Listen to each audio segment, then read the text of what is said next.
Pagi itu tanggal 20 September 1982 di Columbus, Ohio, Kelly Ann Prosser terbangun dari tidurnya.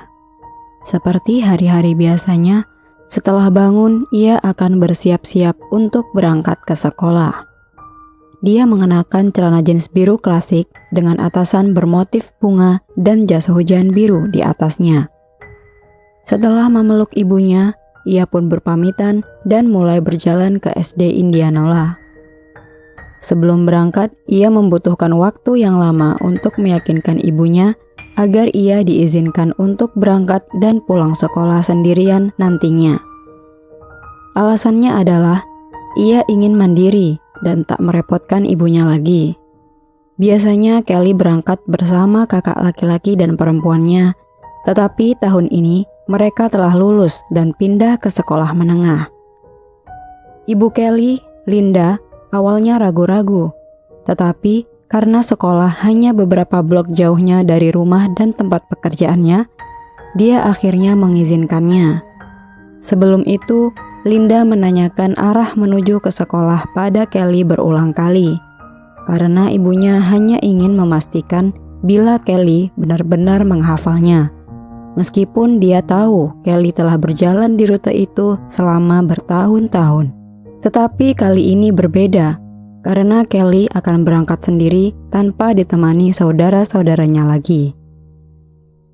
Ketika Kelly sampai di sekolah, hari itu sama seperti hari-hari lainnya.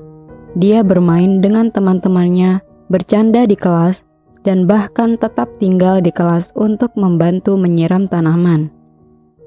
Saudara-saudaranya biasanya memang pulang lebih dulu, tetapi ketika Kelly tidak ada di rumah pada jam pulang sekolah, mereka hanya berasumsi bila ibunya telah menjemputnya sepulang kerja.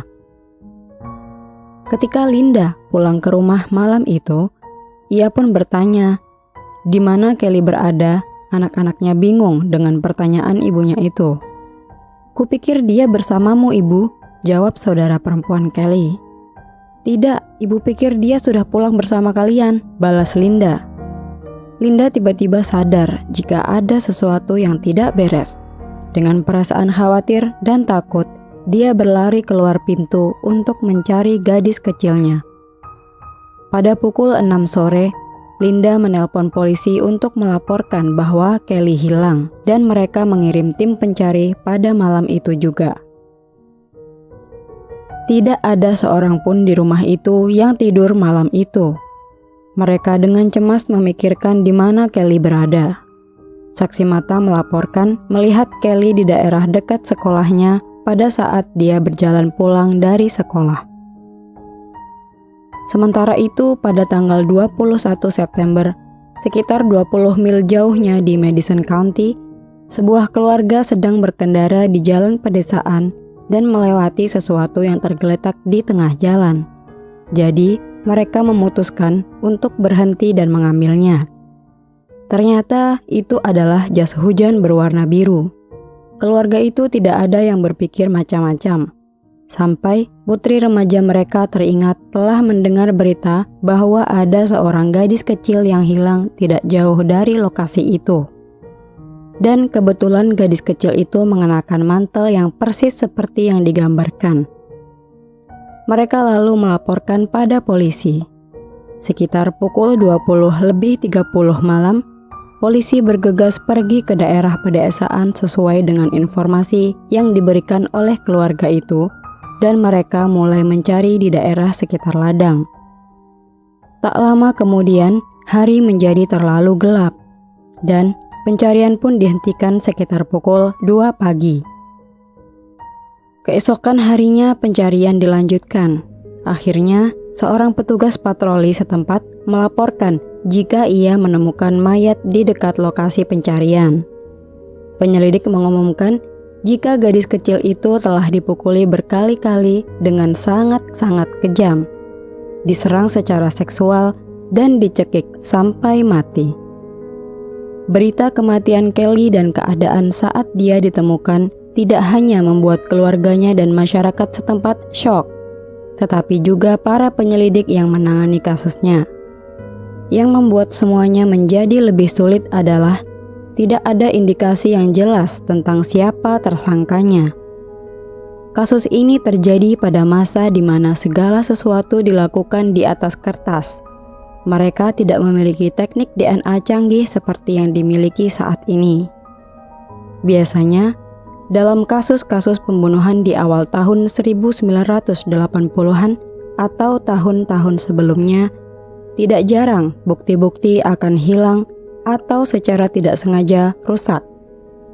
Tetapi untungnya, dalam kasus ini polisi melakukan pekerjaan yang luar biasa dalam menjaga setiap bagian kecil dari bukti yang mereka miliki. Namun sayangnya, polisi tidak memiliki bukti atau informasi dan setiap petunjuk yang mungkin datang selalu sia-sia. Tetapi, para penyelidik tetap menolak untuk menyerah.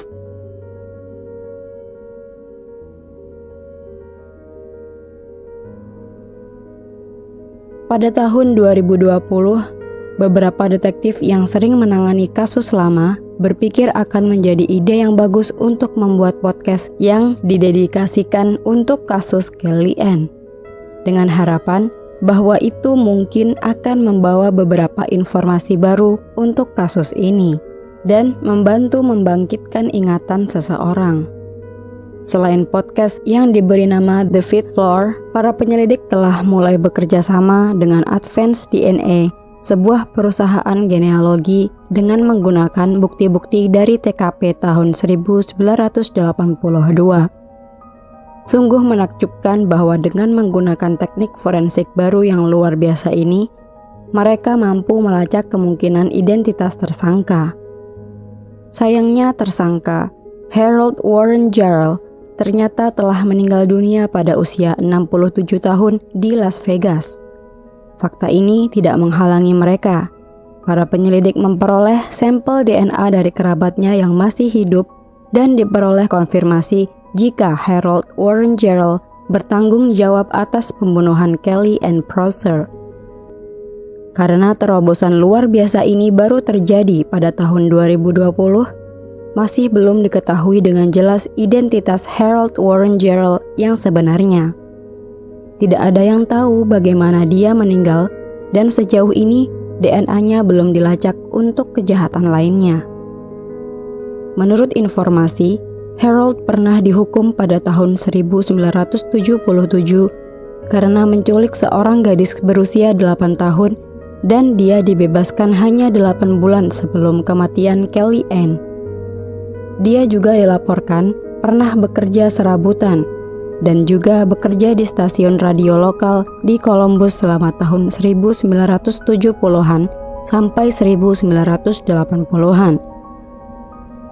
Sulit membayangkan bagaimana rasanya bagi keluarga yang harus menunggu bertahun-tahun dan kemudian mengetahui bahwa orang yang bertanggung jawab atas kematian putrinya ternyata sudah meninggal. Setiap orang yang mendengarnya sudah pasti merasakan amarah yang luar biasa, karena mereka berpikir bahwa sangat tidak adil ketika seorang pembunuh tidak mendapat hukuman yang setimpal atas tindakannya yang keji saat masih hidup. Keluarga Kelly Ann Prosser merilis pernyataan publik setelah mendengar berita bahwa polisi akhirnya mengkonfirmasi identitas pembunuh Kelly. Dalam sebuah pernyataan, keluarga Kelly berterima kasih kepada penegak hukum atas dedikasi mereka dalam kasusnya. Mereka juga menjawab banyak pertanyaan umum yang diajukan oleh media. Mereka tahu bahwa apapun yang terjadi tidak akan pernah bisa mengembalikan Kelly. Tetapi mereka bersyukur bila ternyata pembunuhnya sudah meninggal. Ketika ditanya, apakah keluarga Prosser bisa memaafkan Jarrell si pembunuh? Mereka menjawab, Tuhan akan membalas apa yang ia lakukan kepada Kelly di sana. Karena Tuhan tidak akan membiarkan orang yang bersalah pergi dengan tenang.